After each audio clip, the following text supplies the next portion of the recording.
So what I'm going to show you today is a crumble pie. If you've harvested a load of your fruit from the summer, you've used what you could at the time, and you've made jams and all sorts of other things, and you've got some left which you've stuck in the freezer, and now you're going through the freezer trying to sort of clear bits out, and you come across these bags of fruit, whether they're mixtured, whether they're all little separate bits, whatever. I'm going to give you a different idea of what to do with those little bits of fruit. And instead of making either a pie or a crumble, which are all absolutely beautiful, I thought I would combine the two together and make a crumble pie. Now I got this idea from a lady who I used to work with when I used to work in the bakery, Alison.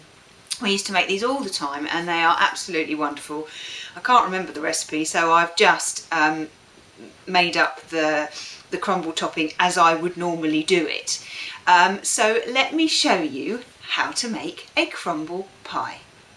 Now you can either do this in a bowl, or if you've got a mixer like me, then you can use a mixer. Now what I'm going to do it in ounces. I don't know what it is in grams because I don't work in grams, I'm afraid. I'm an old-fashioned girl and I work in ounces. So first of all you need 8 ounces of plain flour. So we'll just put that in. Make sure that it's exact. If you're cooking you can put all sorts of stuff in and it doesn't have to be exact, but when you're baking it needs to be exact. And then we need half the fat that we're using to the flour. So if you used 8 ounces of flour, therefore we need 4 ounces of just margarine. It needs to be soft margarine, okay?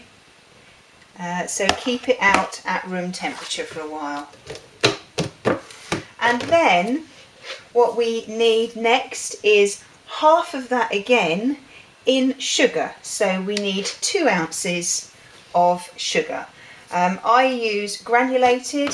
If you want to use caster sugar, then by all means please feel free. It's more expensive, and even when I make cakes I always use granulated sugar, or basically whatever sugar I've got around at the time.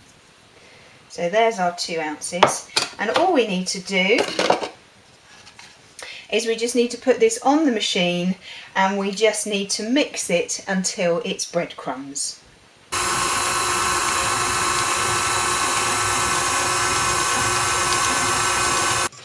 Now you can see that it's all reached sort of what we would class as the breadcrumb stage. When this happens, make sure you switch it off. Just put your hand right down the bottom of the bowl to make sure that everything has been incorporated. And all we need to do now is to add the water. Now you need to add cold water to this. So cold water straight from the tap. So have the mixer on low. When you're crumbling it, make sure you have the mixer on low. And now when we're adding the water, we'll have the mixer on low and we'll slowly add the water. You should need about 1.5 fluid ounces approximately. You might need a little less, you might need a little more. So just add it slowly.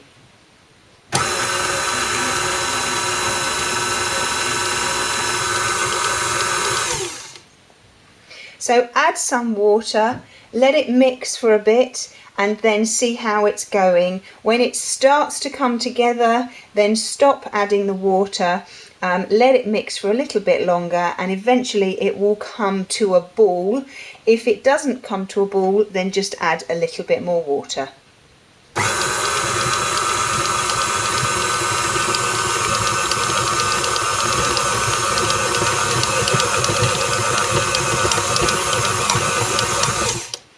And once it comes to a ball like that, then it is time to turn it off.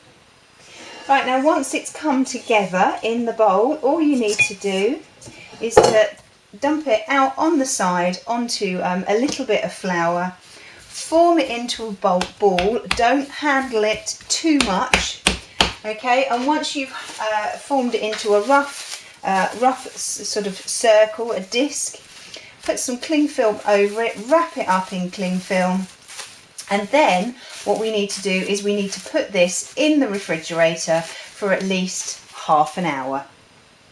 Now, whilst the disc of pastry is cooling in the fridge for about half an hour, it's now the perfect time to get your fruit ready. So in here, these strawberries were frozen, so I took them out last night and I left them to defrost. You can see that there's an awful lot of juice in there, which is absolutely fine. That's not a problem at all.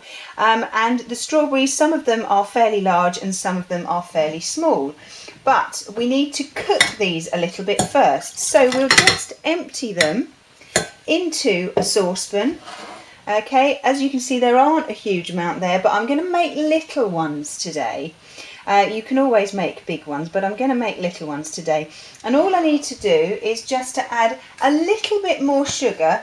Obviously, it's quite difficult for me to say how much sugar you need to add because it depends on your taste and also how much fruit you've got there.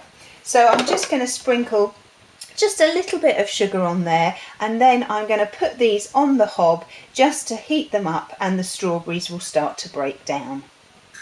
So just on a very low heat, just heat the fruit up that you've got in your pan, and if there are any large pieces of fruit, I've got some very large strawberries here, just break them down ever so slightly, chop them in half with your spoon.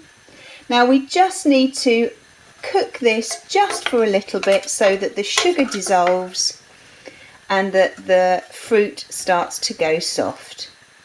Now whilst the fruit is softening, I'm going to get the crumble mix ready.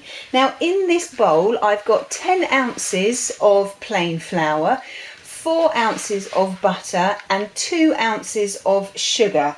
Whatever sugar you've got. In fact, I've got some dark muscovado in here and some granulated.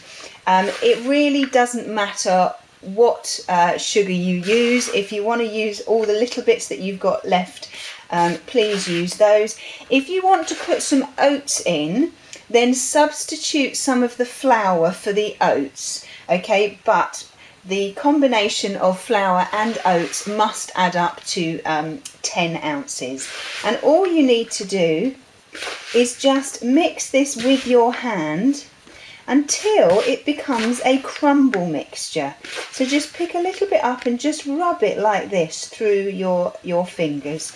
And it doesn't take long, which is why I'm not doing this in a mixer. But when it's sort of all crumbly like this, then it's all done. Now the strawberries by this time have broken down enough. If you've still got any that are quite large, then just break them up very carefully with the spoon. And once they're nice and soft, all the fruit in there is nice and soft, then just turn it off and just leave it to sit until you need it. Right, now I've just set the oven on gas mark 4 and I've just taken the pastry out of the fridge. It's been in there for about half an hour. What I need to do now is I need to strain the fruit. So just stick it through a nylon sieve. Try not to use a metal one because it might start reacting with the fruit. So just let that drip through. And now let's sort out the pastry. Right, so here's the pastry. It's been resting in the fridge for at least half an hour. It's nice and cold now. So we'll just unwrap it and then we'll put it on a lightly floured surface. Just bring it together a little bit more, just so it's a nice smooth ball. But again, try and handle it as little as possible. Okay, put a little bit of flour on the top so that it doesn't stick to the rolling pin, and make it into a circle, and then we need to roll it out. Okay, start from the middle and gradually roll it out. Keep twisting it so that it doesn't get stuck to the side. Okay, if you are going to make a big one, then just roll this into slightly bigger than the size of the dish that you're going to put it in. Otherwise, because I'm cutting this and I'm making little ones, it doesn't need to be a perfect square or a perfect circle. So just run your hand along the top of it just to make sure that it's all level. We want the pastry to be about the thickness of a £1 coin, okay, or if you live in Europe, a €1 coin. Okay, I don't know what it is in the States, I do apologise, but it's not very thick at all. Okay, and then all we need to do is I'm going to put these in a muffin tin. So I want the pastry to come up to the top here. So I need to get a cutter that is bigger, quite a lot bigger than the actual circle of the tin. That's not quite big enough, so I might have to see if I can find another one. I'll tell you what I will use. I'm going to use the lid of one of these. I think the lid of the sugar, actually, I think will be perfect. So you just need to put it, whatever you're using, okay, just put it on the pastry and just push it down and cut out as many as you need. And whatever is left of the pastry, just roll it back into a ball and just keep cutting them out until you've finished your pastry. Now, let's get all of this out, and then we'll put the discs in the pan. So let's just move these over, okay, like that, and I'll use this one here. Now get your your pan, whatever you're cooking them in, and then just put it in and gently ease it in. Don't push it down like this, because otherwise you'll make a hole in it. Okay, and you don't want to make a hole in it, because otherwise, if you do, then any juice from the fruit will just squeeze straight through, and then you'll end up with a soggy bottom, and we don't want a soggy bottom, do we? So we'll just push this out. Make sure it rises just a little way up and above the tin, okay, because you've got to put the crumble mixture on there, and if you don't have enough of a lip at the top, then the crumble mixture will roll off. So I'll just carry on doing as many of these as I can, and then when I'm done, then I'll come back to you. Right, I've actually got 7 of these. I don't know whether the strawberries will stretch to the 7, but I'll see how far I get. Now, if you have got tins of fruit, you can do exactly the same with tins of fruit. You can do, you can put some apple in there, you can put pears, whatever you would like, okay? So all you need to do now is to get a little spoon and just spoon some of the mixture inside each one of these pastry cases, okay? Make sure they go up to about halfway, but no higher, okay? So I'll carry on doing these. You can mix the fruit together. If you've got sort of a load of mixed berries and you want to sort of add them all together, then you know, you can mix the berries. It really doesn't matter. Strawberries and rhubarb go really well together, actually. And I've got 2 spare, so I'll find something to put in those, but I won't show you that. What I will show you is the next step. So once you've got all the fruit in all of your little pies, then all you need to do then is to put some of the crumble mixture on top, and you just want to fill each little tart, okay, just like that. Okay, don't be stingy with the crumble mixture. You should have about the same amount of crumble mixture as there is fruit, which is why we've only half filled the little pastry case halfway with fruit, because the other half is the crumble mixture that goes on the top. Okay, don't pat it down, just let it fall in nicely, just like that, and just let it rest on the top. Now, if you didn't take the juice out as they were cooking, then the juice will ooze out the top, could go over here onto the cake tin, and will actually stick the little tart to the cake tin, or it will go all over the top. You may well get a little bit of juice that comes out, but obviously majority of it we have actually sieved away, so if we do get some, it won't be much at all. So I'll just find something to put in these last two, and then I'll show you just as they go in the oven.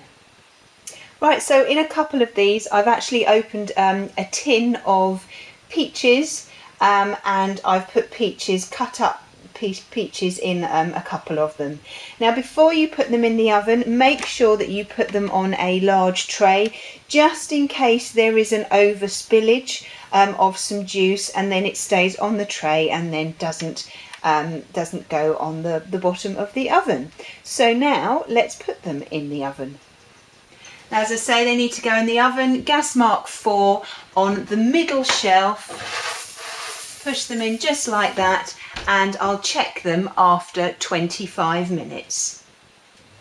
Now, if you've got any leftover crumble mixture, just put it in a plastic box and then just store it in the fridge until you need to use it next. It will keep in the fridge perfectly okay for at least 2 weeks. Right, well, I put them in for 25 minutes and I checked them. They weren't quite done, so I put them in for another 5 minutes, and now they look like they're done. You can see that some of them have cracked over here, but that's okay, that doesn't matter. So we can actually tell which 5 are the strawberry ones, and that these 2 are the ones with peach in. So I'll turn the oven off and I'll take them out. Now, you know when they're done because they're brown on the top and the pastry around the outside is nice and brown as well. Be very careful because the contents will be incredibly hot. So all I need to do now is to leave them sit. They just need to sit here just to cool down just a little bit for about 10 minutes, and then I'll get them out. Now, as you can see, the crumble mixture has now closed up because they've cooled down a bit, so the fruit has gone down and the crumble mixture has closed up. All I need to do now is to take these out of their trays. I'm going to put them on the cooling rack just to cool down. You can obviously eat them straight away if you want, but just be very, very careful because the fruit underneath will be very, very hot. If you want to eat these straight away, then you can eat them on their own. You can eat them with some ice cream, some cream, yogurt, whatever you want. But they should be very, very easy to take out. If you've had a little bit of fruit spillage, it might get a little bit stuck, so just gently run your knife round. But if you just get your knife underneath the rim, and they should come out very, very easily. And if we turn this one up the other way, you will see, Mary Berry would be very proud, no soggy bottom. So I will take all of these out now. I will leave them to rest on the cooling rack, and then when we've had dinner tonight, then we will have one of these for our pudding. So this is how I make my little crumble pies. Well, that's how I make my little crumble pies. You can use whatever fruit you want in those. You don't have to make them as deep as the ones I made. As I say, you can make a large one, or you can make some little tiny ones. It's entirely up to you. Well, I hope what I've shown you today you found useful, and I hope you give those a go. And I will put the recipes on underneath so that you can have a look. Okay, well, I look forward to seeing you soon. Bye bye.